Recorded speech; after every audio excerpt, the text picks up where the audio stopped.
슬개골 탈구를 방치하게 되면 마치 족쇄를 찬 것처럼 삶의 질이 현저히 낮아지게 됩니다.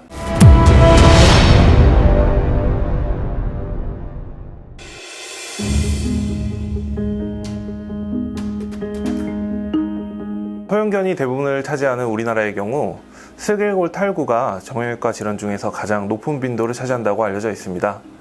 이 슬개골 탈구는 대부분은 선천적인 원인에 의해서 발생을 하는데요. 슬개골 탈구를 수술하지 않고 방치하는 경우에는 만성관절염, 십자인대 질환 등의 여러 가지 합병증이 같이 발생을 할 수 있습니다. 정상적인 상태에서의 무릎 관절은 이렇게 무릎뼈가 이 대퇴골 말단에 있는 활차구 안에 잘 안착을 해서 보행시마다 여기서 이렇게 이 안에서만 운동을 하게 됩니다. 슬개골 탈구가 발생을 하게 되면 이 슬개골이 활차구의 바깥쪽으로 빠져나가게 되죠.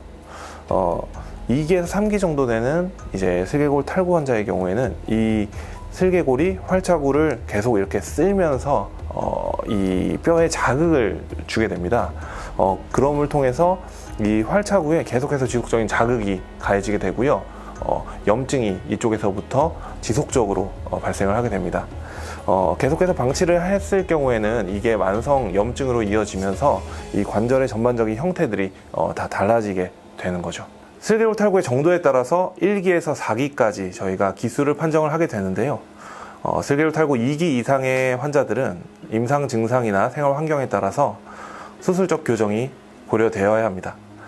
안타깝게도 슬개골 탈구를 가지고 있는 환자들의 경우 수술적인 교정만이 유일한 치료법이므로 전문의와 치료를 위한 상담이 필요하겠습니다. 다양하게 나타납니다. 일반적으로 슬개골 탈구 2기에서 3기를 수술했을 때 평균적인 재발률은 10% 정도로 알려져 있고요. 4기의 경우에는 그보다 더 높은 것으로 알려져 있습니다. 강아지와 고양이의 무릎 구조는 작은 뼈와 인대와 근육이 복잡하게 얽혀있는 구조이기 때문에 성공적인 수술을 위해서는 수술 전부터 정확한 진단과 상태 평가가 필요하겠고요.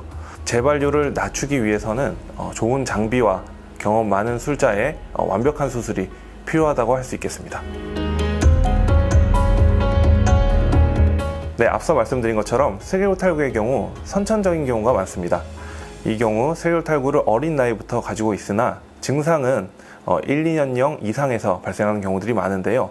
그렇기 때문에 보호자님들이 초기에 이 슬개골 탈구를 알지 못하고 계시다가 다리를 저는 증상이 일어났을 때 병원에 오셔서 진단을 받으시는 경우들이 많습니다. 가급적이면 증상이 일어나기 전 초기 단계에서 슬개골 탈구 진단을 받으시고 수술을 조기에 진행하는 것이 성공률을 높일 수 있는 가장 좋은 방법이라고 할 수 있겠고요. 어느 정도 나이가 됐을 때 병원에 오셔서 정기 검진을 받으시면서 무릎 상태도 같이 평가를 받으시는 것이 가장 좋겠고요.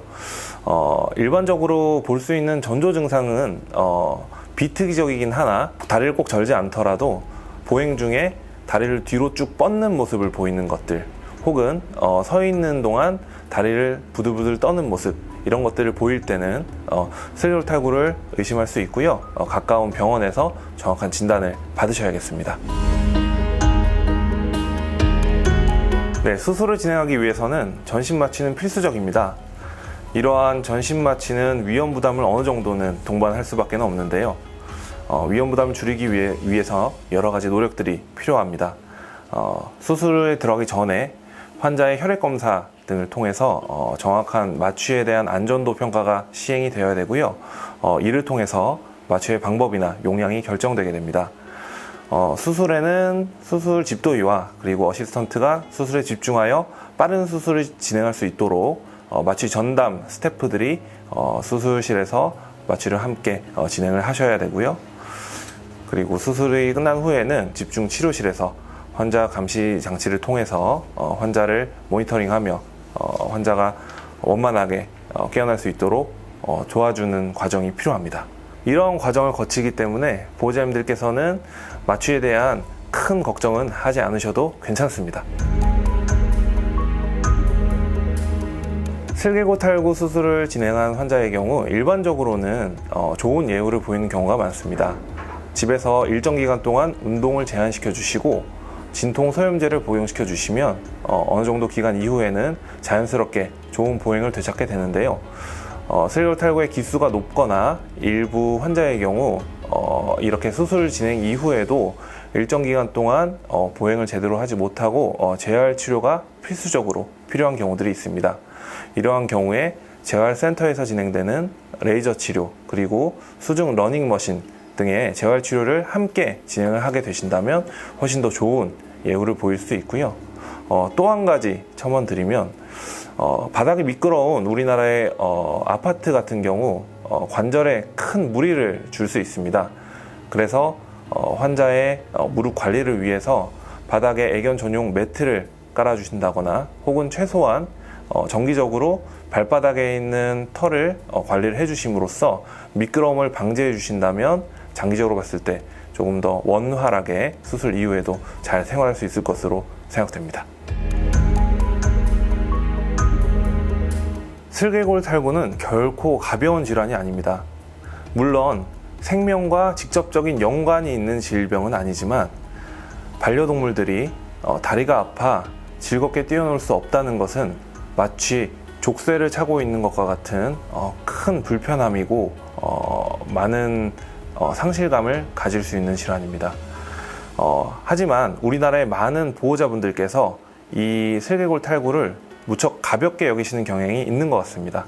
저도 직접 진료를 보다 보면 슬개골 탈구가 참 많이 진단이 되는데요. 이러한 슬개골 탈구 환자들의 조기 치료를 위해서 수술을 권유드리면 환자가 잘 걷는다는 이유만으로 수술을 미루시고 그대로 방치하시는 경우들이 많습니다. 하지만 이렇게 슬개골 탈구를 방치하게 되면 나중에는 만성 관절염이나 십자인대 질환과 같은 더 큰 병으로 돌아오게 되고 슬개골 탈구가 진행이 되게 되면 도저히 손을 쓸 수 없을 정도로 수술을 진행할 수 없을 만큼 심하게 관절이 망가지는 경우들도 많이 볼 수가 있습니다. 이렇게 됐을 때 환자는 적절한 때 치료를 받지 못해 평생 보행을 하지 못하는 불구가 될 수가 있습니다. 그렇기에 보호자님들께서 조기에 검진을 통해서 슬개골 탈구를 진단을 받으시고 혹시나 슬개골 탈구가 진단이 되셨다면 초기에 수술적인 교정을 통해서 적절한 치료를 하시는 것이 가장 좋은 방법이라고 말씀드리고 싶습니다. 다시 한번 당부드리지만 이 슬개골 탈구는 결코 가벼운 질환이 아닙니다.